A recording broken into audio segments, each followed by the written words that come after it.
आप लोगों को पता ही होगा कि राजपाल यादव कितनी गजब की एक्टिंग करते हैं। उनकी एक्टिंग को सलाम करते हुए आज उनकी एक नई फिल्म अर्थ की कहानी के बारे में बात करते हैं कि कैसे ये अपने सपने के चक्कर में किन्नर बन जाते हैं। इस फिल्म में दिखाया जाता है कि राजपाल यादव, जिनका नाम शिवा होता है, वो अपने घर को ठीक से नहीं चला पा रहे हैं और ना ही उनको कोई काम मिल रहा है। इसलिए शिवा दिन में पार्वती नाम से किन्नर बनकर लोगों से पैसा मांगने का काम करते हैं और शिवा की बीवी रोज़ उनको औरत वाला मेकअप करती है और उनको कपड़े पहनाती है और रोज़ शिवा पार्वती बनकर लोगों से पैसा मांगने के लिए निकल जाते हैं और अपने बेटे को ये बोलकर वो बाहर जाते हैं कि वो एक पिक्चर की शूटिंग के लिए बाहर जा रहे हैं और मोहल्ले वालों को भी लगता है कि जो शिवा भैया है वो किसी बड़ी पिक्चर में काम करते हैं और शिवा का ऐसे औरत बनकर पैसे मांगने का सिलसिला शुरू हुआ एक सहयोग से। एक्चुअली बात तब की है जब शिवा की बीवी प्रेग्नेंट होती है तो डॉक्टर उसे ऑपरेशन के लिए 40,000 रुपये मांगते हैं, बट 40,000 तो शिवा के पास उस टाइम पे इतनी बड़ी अमाउंट इकट्ठा करना मुश्किल था। तब वो जहाँ पे एक नाटक कंपनी में काम करते हैं वहाँ पे जाके डायरेक्टर से एडवांस मांगते हैं, लेकिन डायरेक्टर शिवा को बोलता है कि ये थिएटर हम अब हमेशा के लिए बंद करने वाले हैं क्योंकि उनका नाटक देखने कोई नहीं आ रहा है। डायरेक्टर की ये बात सुनकर शिवा को समझ नहीं आ रहा था कि अब वो क्या करे, 40,000 रुपये वो कहाँ से इकट्ठा करे। तब वो परेशान होकर वही साड़ी पहनकर जो वो नाटक कंपनी में पहनकर काम कर रही थी औरत का, रोड पे बस का वेट कर रही थी।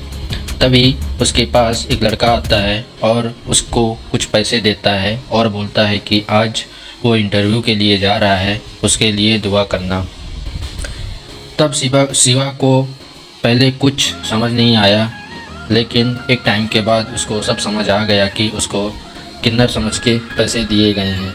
तभी से शिवा पार्वती बन गया और उस टाइम पे उसके पास और कोई दूसरा रास्ता भी नहीं था पैसा कमाने का, जिससे वो अपने बाल बच्चे और बीवी को पाल पोस कर कुछ उनको अच्छा खिला पिला सके।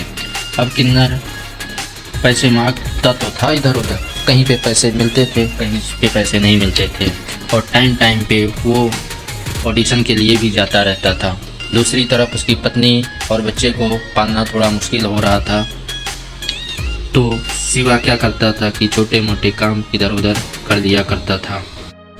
और इस मूवी में एक शिवा का दोस्त भी रहता है जिसका नाम सत्या होता है और शिवा के किन्नर वाली बात केवल उसकी बीवी और सत्या को ही पता होती है और शिवा इधर उधर ऑडिशन देता रहता है इस उम्मीद से किसी दिन उसे ऐसे ही छोटे मोटे काम करते हुए कोई अच्छा रोल मिल जाएगा।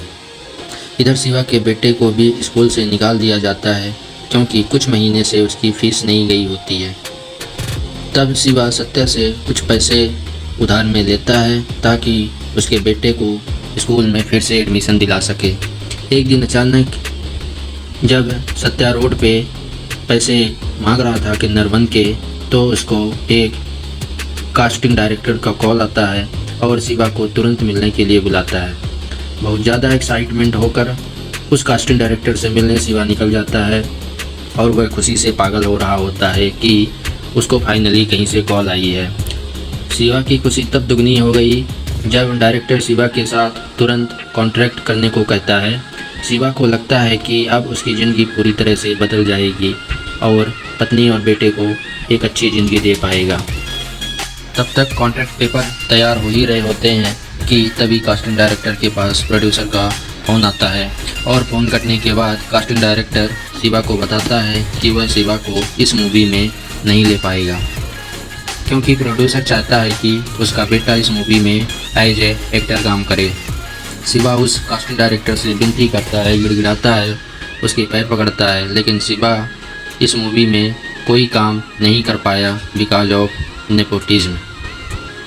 तब परेशान होकर शिवा करता भी तो क्या करता, वह अपने घर की तरफ चल दिया और अपनी पत्नी से कहता है कि वह अब कोई ऑडिशन वगैरह नहीं देगा, अपने एक्टर बनने के सपने को हमेशा के लिए भूल जाएगा यह सुनकर उसकी बीवी हैरान हो जाती है, क्योंकि वह जानती है कि शिवा एक अच्छा एक्टर है और वह अपने सपने के लिए कुछ भी कर सकता है, और वो अपना सपना बनाने के लिए बहुत मेहनत किया है।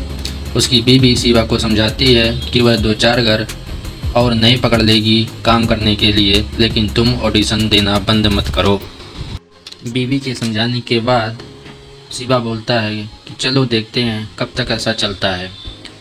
तो डेली की तरह वह फिर से पार्वती बनकर किन्नर वाले कपड़े पहनकर वह निकल जाती है अपने काम के लिए कि चलो आज कुछ पैसे भी बन जाएंगे। तभी उसे एक डायरेक्टर की गाड़ी दिखती है रेड लाइन पे। उसके पास जाकर उसकी तारीफ़ करने लगता है कि मैंने आपकी सारी डायरेक्ट की हुई मूवी देखी है, हमें बहुत अच्छा लगा। डायरेक्टर शिवा को पैसे देने लगता है, लेकिन शिवा पैसे लेने से मना कर देता है और बोलता है कि सर हमें काम चाहिए, मैं एक एक्टर हूँ, मैं कोई किन्नर नहीं हूँ, मैं एक लड़का हूँ। शिवा की बातों को इग्नोर करता हुआ जब डायरेक्टर वहाँ से थोड़ा आगे निकल जाता है, तभी शिवा देखता है कि उसकी गाड़ी रुकी है और डायरेक्टर का ड्राइवर उसको एक एड्रेस देने आ रहा है।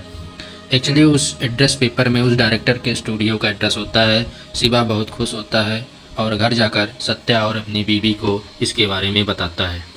यह सब सुनकर शिवा की बीवी और सत्या बहुत खुश होते हैं और सत्या और शिवा दोनों अगले दिन स्टूडियो जाते हैं और शिवा वहाँ पे इतनी अच्छी एक्टिंग करता है कि आप यकीन नहीं करेंगे। उस जो डायरेक्टर था और सत्या दोनों इतने खुश होते हैं और सत्या उसको गले से लगाता है और बोलता है कि दोस्त सच में तुम गजब के कलाकार हो और तुम्हारी मेहनत रंग लाई।